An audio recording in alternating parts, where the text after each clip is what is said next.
थलापति विजय ने राजनीति आकर शुरुआत तो धुआंधार की, लेकिन करूर हादसे में 41 लोगों की मौत ने बड़ा झटका दे दिया। पहली बार चुनाव लड़ने की तैयारी कर रहे विजय ने 27 सितंबर के हादसे के बाद एक भी रैली नहीं की। विजय की राजनीति एकदम सुन्न पड़ी है। विजय की मांग पर शुरू हुई सीबीआई की जांच उनकी पार्टी के दफ्तर तक पहुंच चुकी है। करूर हादसे के बाद किसी ने विजय को हादसे के लिए जिम्मेदार नहीं ठहराया, बल्कि उनके विरोधियों ने भी फंसाने की कोई साजिश नहीं रची। विजय के लिए जो एडवांटेज था वो वही टेंशन बना है। उनको देखने और सुनने इतनी भीड़ आ रही है कि संभाले नहीं संभल रहा। विजय को शक हुआ कि करूर में सरकारी पुलिस भीड़ को मैनेज नहीं कर पाई, इसलिए उन्होंने अब वही मॉडल अपनाया है जो डीएमके ने पहले से अपनाया हुआ है। मॉडल है खुद से क्राउड मैनेजमेंट करने का। करूर हादसे को लेकर टीवीके के कुछ बड़े नेता फंसे हुए हैं। विजय ने मारे लोगों के परिवारों को 20-20 लाख रुपए और घायलों को 2-2 लाख रुपए देकर मामला संभाला। दक्षिण में राजनीति के कई सारे तौर तरीके उत्तर भारत से अलग हैं। क्राउड मैनेजमेंट के लिए अपना फोर्स भी ऐसा ही एक अलग तरीका है। थलापति विजय ने कई सारे एक्स पुलिस ऑफिसर्स को हायर किया है जो टीवी के काडर को ट्रेनिंग देंगे क्राउड मैनेज करने का। नया वॉलंटियर विंग थोंडर अनी बनाया है कि पार्टी के कार्यक्रमों में जनता की सेफ्टी का ख्याल रखेंगे।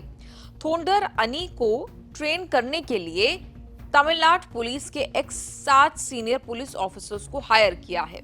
एक एडीजीपी, एक एसएसपी समेत 5 डीएसपी टीवीके के थोंडर अनी की ट्रेनिंग देंगे। ये विंग क्राउड मैनेजमेंट से लेकर पुलिस से कोऑर्डिनेशन, मेडिकल इमरजेंसी रिस्पांस जैसी चीजों का ध्यान रखेंगे।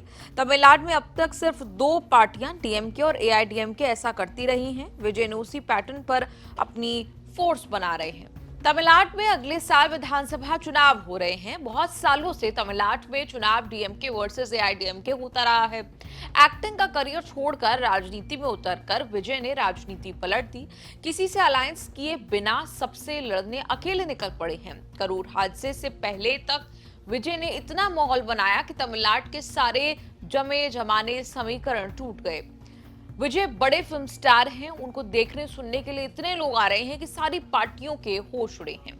विजय की सबसे बड़ी स्ट्रेंथ है कि उनकी पार्टी का बेस ही फैन बेस है। अब वही मुश्किल बन गए हैं, लोगों की भीड़ संभालना मुश्किल हो रहा है। विजय की टीम पहले से बड़ी भीड़ हैंडल करती रही है, लेकिन राजनीति में आते ही करूर में इतना बड़ा कांड हो गया। राजनीति में सिस्टम यह है कि रैली या राजनीतिक कार्यक्रम चाहे किसी भी पार्टी का हो, राज्य सरकार की पुलिस और प्रशासन को सारे बंदोबस्त करने पड़ते हैं। करूर हादसे के बाद स्टालिन की सरकार पर आरोप लगे हैं कि पुलिस प्रशासन की लापरवाही से लोगों की जान चली गई।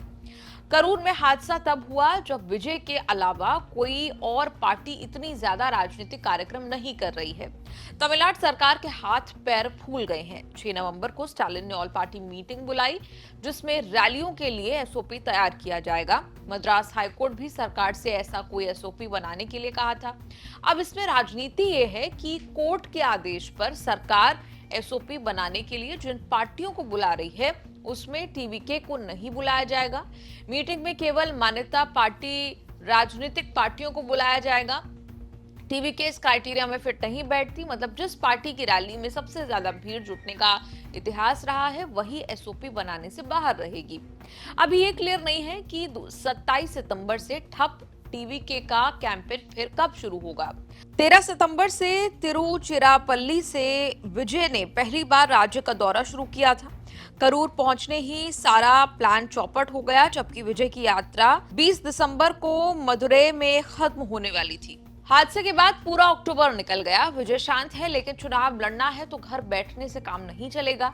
रिस्क लेना पड़ेगा, क्योंकि चुनाव में जनता तक पहुंचना ही होगा। शेष भारत के इस एपिसोड पर आपकी क्या राय है, कमेंट्स में लिखकर जरूर बताएं।